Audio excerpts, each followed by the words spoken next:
So did you recognize the two contrasting voices there, the way they did that? They did a great job. It's all Jesus' words.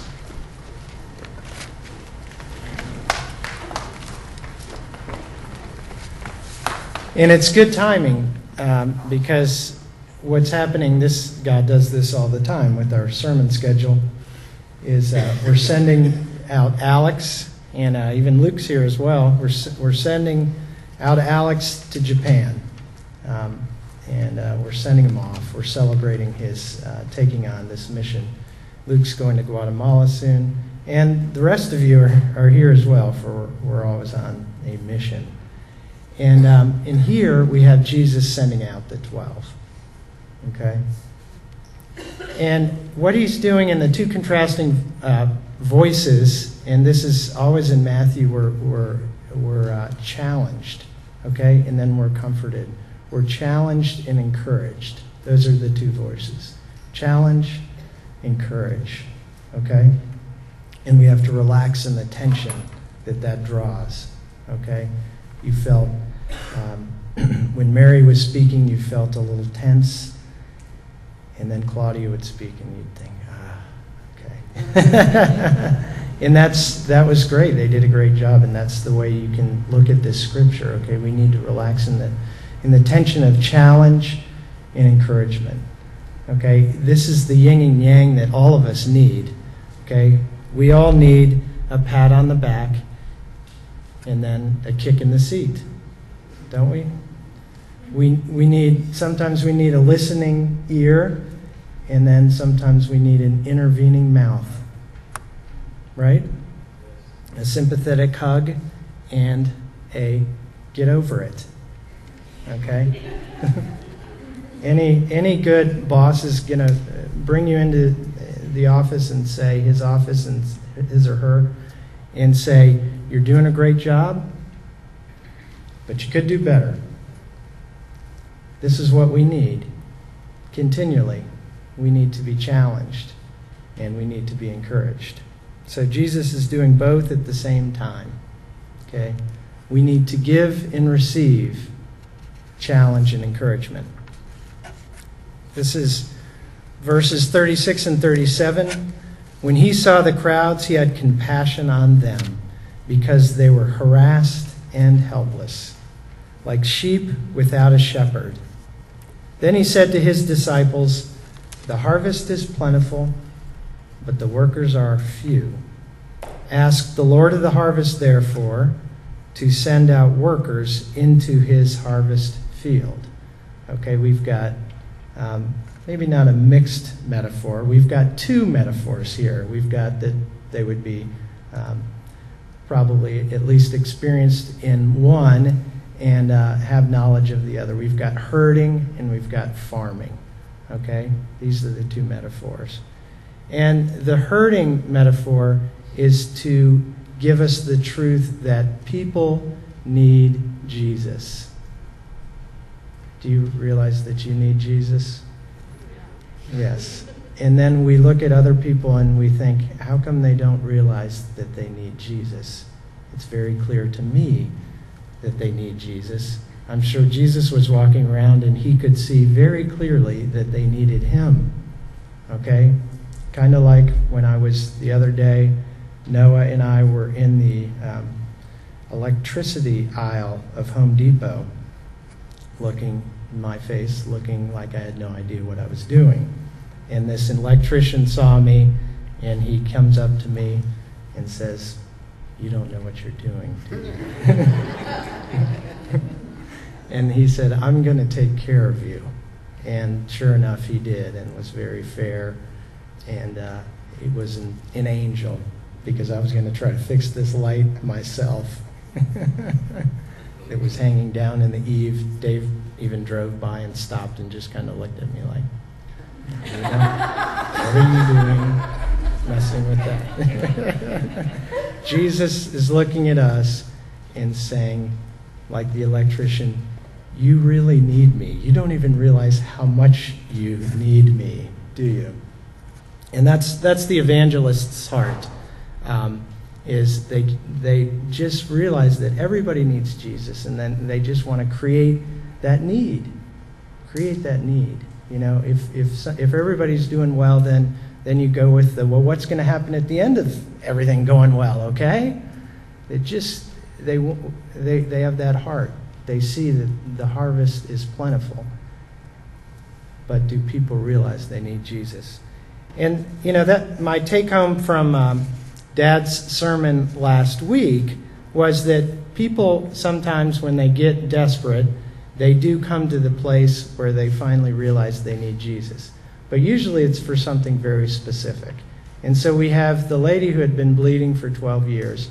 She had spent all her money trying to get this procedure, or some procedure that would take care of her ailment. Okay, she was going to Jesus for something very specific. I want to be healed by this. And by her faith, her saying, I'm just going to touch his cloak as he walks by. And that little tiny bit of faith, and she was healed of that ailment. But, as Dad pointed out, she got a lot more, didn't she? Jesus stopped. Jesus identified her. Okay? Who touched me? I'm not going anywhere till I know. Because someone has come to me for a very specific need, but they're going to get a lot more. I'm going to look. Jesus looked her in the face. Jesus called her daughter. Everyone in town is worried about Jairus, the synagogue ruler, the important guy's daughter, who they're having the big to-do about her death with minstrels and such. Here's a lady, and she is not the daughter according to everybody, but Jesus looks at her and says, daughter, you're a child of God. So she gets more than just that healing. She gets a relationship with Jesus. She gets looked in the face by Jesus. She gets told by Jesus that she's a child of God. She gets a relationship, a love relationship for eternity. So people they get desperate and go to Jesus for something very small, and they find a whole lot more. You know, we are sheep, and we're lost, and we're harassed, and we're hurting. Okay? We're only looking for that next blade of grass. But we have a good shepherd who says, look, I will make you lie down in green pastures. I will lead you by still waters. There's paths of righteousness that I have to show you. You will walk through the valley of the shadow of death, and I will protect you. And then I'll even bring you into my house, little lamb. You will dwell in the house of the Lord forever. We don't realize how much we need Jesus. And then that's the herding metaphor, and then he goes to the farming metaphor. And the farming metaphor, the point is that Jesus wants you. Does Jesus, theoretically, would Jesus need your help? No. Does God need for Alex to go to Japan? Could God do it without Alex? Yes. But how has he chosen to do this? To include us. To say, look, it's ripe. I can't do it all by myself. Well, I can, but I'm choosing not to. I'm choosing to rely on you. So you've got the poster of Uncle Sam saying he wants you. That's Jesus. Jesus wants you. Okay? And he's a pretty slick recruiter, okay? Jesus. All right? First, he opens their eyes to see that the field is ripe. Okay? Do you remember this is kind of a modern business parable, the one about the two shoe salesmen, and they're sent to a distant country, third world country, and the first goes and sees that no one has shoes there, and he comes home and says, there's no market for shoes. And they send the next guy, and Steve, what does he say? He looks at it and he realizes, this is wide open. No one has shoes. Okay? Which one are you? So Jesus shows them, look, the market's wide open, guys. Everyone in the world needs Jesus. The entire world, the ends of the world do.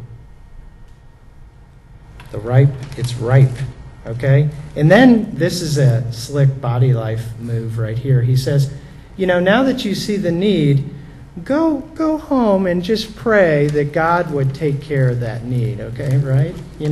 And then what's going to happen during that prayer?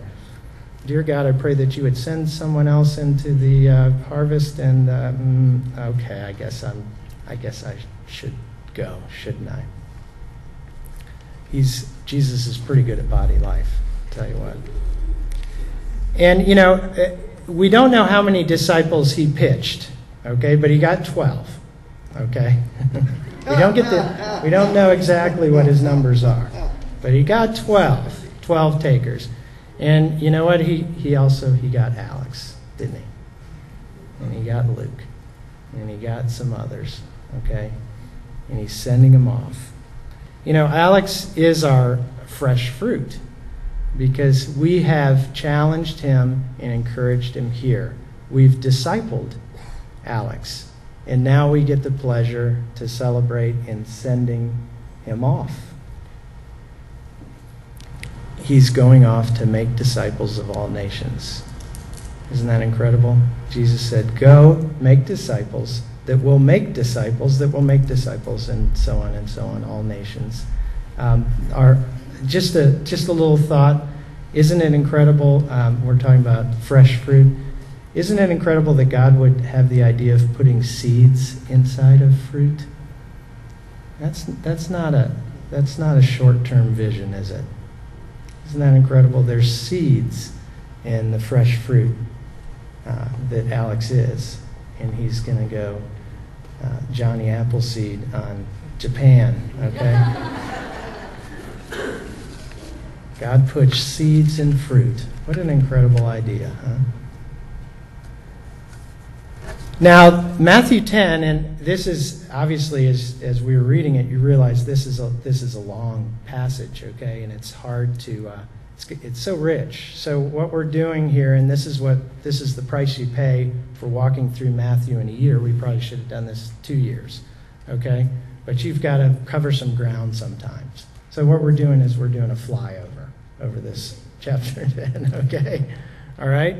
And there's some timeless principles. And the first is that Jesus is teaching us how to disciple, okay? How to disciple.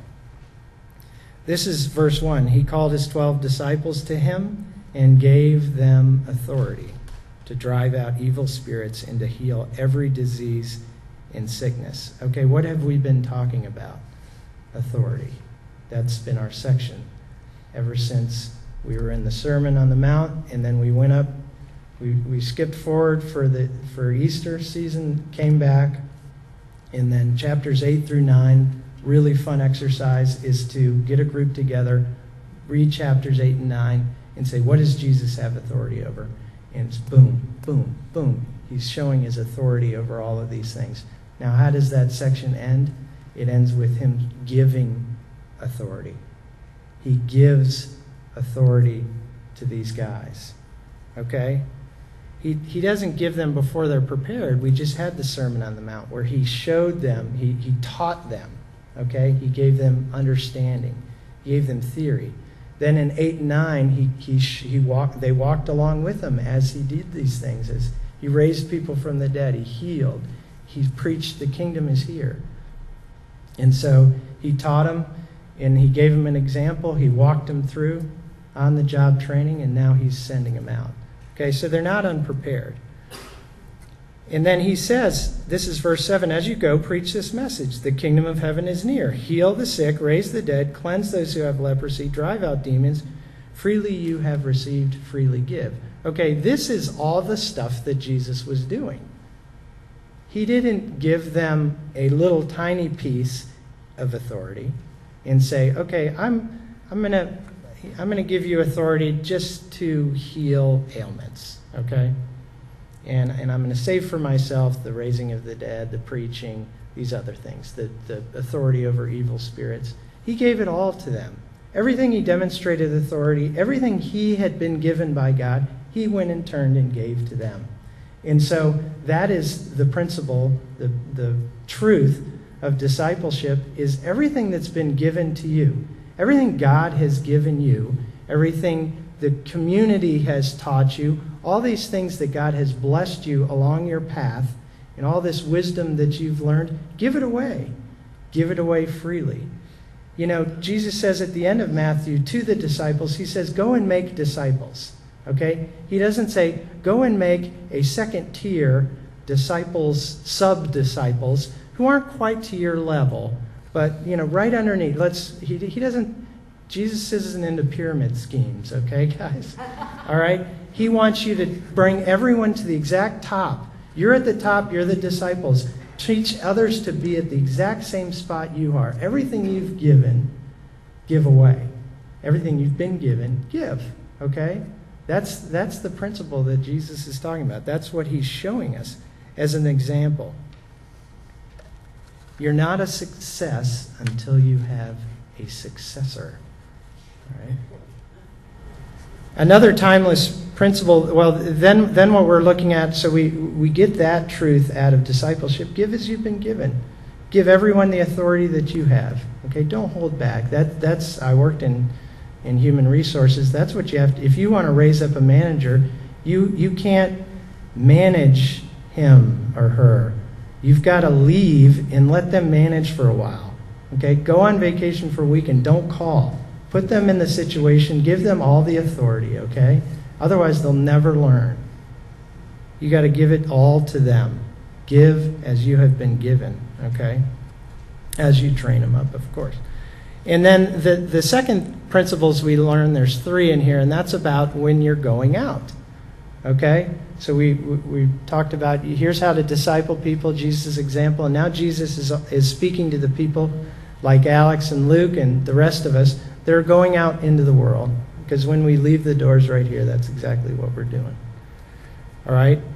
And so the flyover of this material gives us some pretty good insight, actually. And the first thing that jumps out at you is Jesus is concerned, God is concerned about practical stuff.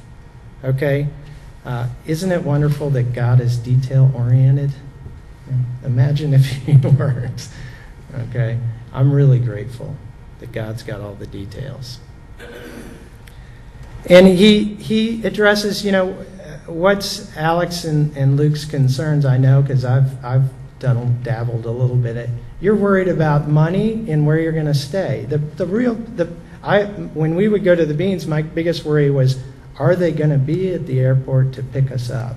It's the real practical stuff that, when you're going somewhere, that's what's on your mind, okay? And this body knows that, and we know that to encourage someone is to help them with practical things. And then the second, when you fly over, I thought this was really interesting. If you look at the numbers, okay? Well, look at the verses. There's 37 instructional verses, okay? And listen to how it's proportioned. Okay, 1 verse is where to go. Okay, 1 verse is where to go. 3 verses are what to do. 2 verses are what to pack, what to bring. 31 verses are about dealing with people. Okay? Do you see the proportion there? Isn't that interesting? Okay? Dealing with people is tough. People are tough. Like I said, I worked in HR, and you realize that if you're in business or whatever really you're in, you realize that being able to deal with people is an upper echelon skill that will never be replaced by any type of technology. It just is that important. The quote, "Be as shrewd as snakes and as innocent as doves," that's pretty much got it right there. That is really, this is really important stuff. Dealing with people is difficult. And we've got the ultimate example in Jesus, don't we? To help us always go with grace. But Jesus also challenges and encourages, you see. Jesus in Matthew is no pushover, okay? He just demonstrated to us that he has authority over everything. His going to the cross is his choice. And, in dealing with people, Jesus encourages, we had the voice of Claudia encouraging us in this passage about dealing with people. Look, you have a peace that no one can touch. In fact, when you go into someone else's house, it says you have a peace that you can let reside in that house. And when you leave, you can take it up and leave with it. See, that's your peace. And nobody else has their hands on that. Okay, that's a gift from God. And when people put you on trial, okay, you ever felt like that? When you've been put on trial by people? You don't have to worry about what you're going to say and who's going to stick up for you, because you've got an advocate, and his name is the Holy Spirit. Pretty strong. He's been called God's right hand. You need a job? Yeah. He's going to tell you what to say. Okay? Don't worry. Don't worry about what to say. He's going to tell you. And then all that's concealed will be made known. The connivers cannot backstab you in the long run, okay? Because God is watching, and he knows all, and he's in control. Salvation is in God's hands. It's not in people's hands. There's only one judge in this world. I know there's a lot of people that are walking around with the robes, okay? Self-appointed judges. Me too. I'm pretty good at it. Anybody else good at it? Okay, there's only one, and his opinion is the only one that matters. And then your ultimate family is the family of God. Okay? That's stuff about the family stuff that's really challenging. It's to say, you know what your family is, and that's what Jesus said. You remember Jesus was teaching, and they're like, hey, Jesus, your ma is here. Remember that? He's talking, and your ma, your brothers, come on. They want to go see you. And he said, look, stop. My family is right here. Okay? Everyone who does the will of God is my ultimate family. And then God rewards people who help you. If someone brings you a cold cup of water, they have an eternal reward for that. That's encouraging stuff. And then the third thing we see is, again, we just see the challenge and encouragement. Jesus tells it like it is, okay? He's not going to, it would be the wrong thing to do to send Alex to Japan and say, have a nice vacation. You know, one time we went to Guatemala, and there were some girls there that were on vacation, and I wanted to kick them off the mountain. You guys, you realize you're in a completely different place than us. So don't come with your, well, we're really on vacation. I know you guys are here to do some work and such. And it was just like, it's two girls, and I tried to be gracious. But it's like they were in a different place. See, Jesus is very clear about what the realities are of being a disciple on a mission in a hostile world. He's going to tell you how it is, okay? And then you see this pattern. There is this challenge and then encouragement. He'll challenge you and then say, don't worry. Okay, that's the way you saw it with the readers. Claudia's voice was the second voice you would hear, challenge then encouragement, okay? Good news, or bad news, good news, okay? He knows what he's doing. You will be arrested, flogged, hated, but don't worry, because I care for you. We have some of the most challenging and encouraging verses mixed, smushed together right here. All right? Listen to the challenging ones, just some of them. Whoever disowns me before people, I will disown before my Father in heaven. That's challenging.